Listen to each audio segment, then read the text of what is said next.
As one of Britain's best wheelchair tennis players, 18-year-old Abbie Breakwell has always dreamt of competing in the Paralympics, but there's always been one thing in her way. Yeah, Abbie's lifelong fear of needles, which means she's too terrified to undergo mandatory drug testing, and to make matters worse, she now faces the further hurdle of having to get the COVID vaccination.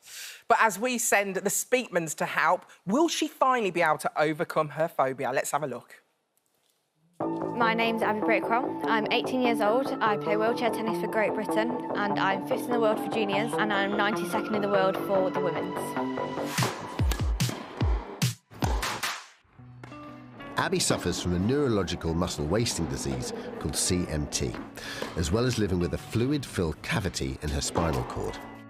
Because of these conditions, Abbie has had multiple surgeries from an early age, something she struggled with due to a crippling fear of needles.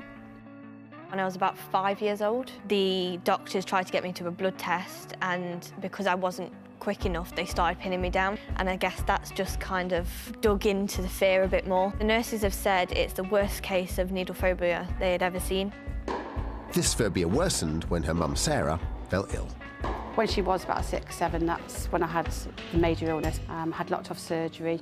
I only had a 10% chance of surviving the surgery, but if I didn't have it, I was going to die anyway. Got to the fact where we got pulled out of school to say goodbye to her because they didn't think she was going to make it. When we had to say goodbye to Mum, there was a lot of machines and needles and everything, and I guess it takes me back to that bit. Now that Abbie's 18, she'll need to have routine blood samples taken for drug testing in order to compete.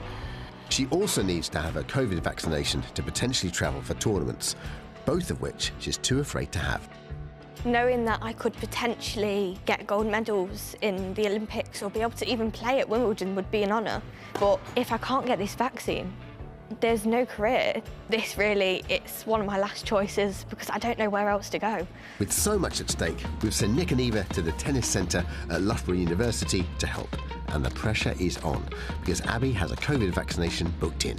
Hiya. Hi. I hear that you need our help. Yes, I do. I mean, I've tried doctors and therapists before, but they just seem to not be able to help that much. Well, the good news, Abbie, is no one is born with a phobia, so we can get you over this. Good, thank you. Well, we'll leave you to finish your game. Yeah. And then come and join us. Let's get you over it once and for all.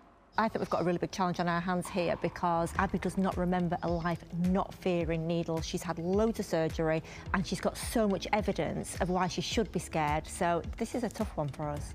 The therapy begins by Nick and Eva gauging how severe Abbie's phobia is by showing her photographs of injections.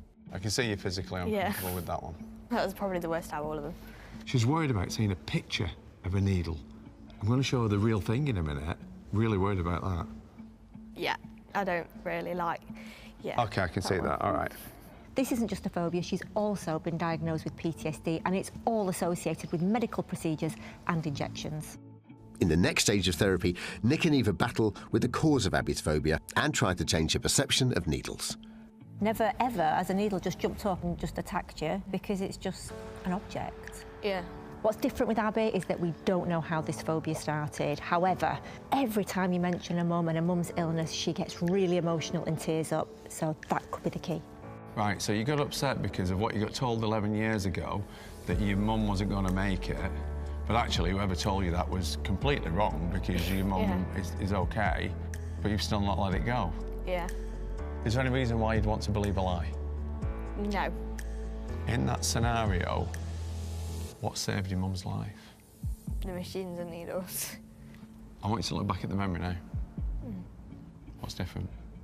It's a lot clearer, in a way. And you're smiling. Yeah. Your brain's now trying to process this information in a different way because you were looking at it from a frightened little girl, basically. Yeah. The therapy session appears to be helping, but will the Speakmans be able to do enough for Abbie to overcome her fear? She beats loads of people on the tennis court.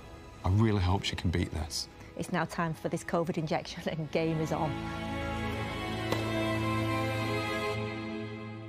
Well, the big question is, did Abbie overcome her phobia of needles? Has she had a COVID jab? Let's have a look. Just wanted to give you a quick update and say thank you to Nick and Eva because I had my first COVID vaccine. Thank you. So proud of Abbie that she managed to get through this and show the determination that she does with everything in life. Really want to thank everybody at the Derby Arena, particularly the nurses, Anne Sutton, Louise Pearson and Janine Patton. Thank you so very much, and to Nick and Eva for all their support. Thank you. Congratulations. Well, Nick and Eva, they're just amazing, aren't they? I'm so glad that went that way with the VT. Could you just imagine just throwing to that VT and went, you know what, have it. you're all right. Oh, Give it up for tennis. No, but seriously, that is life-changing for her now, Huge, isn't it? yeah. She can go about her business and do what she needs to do.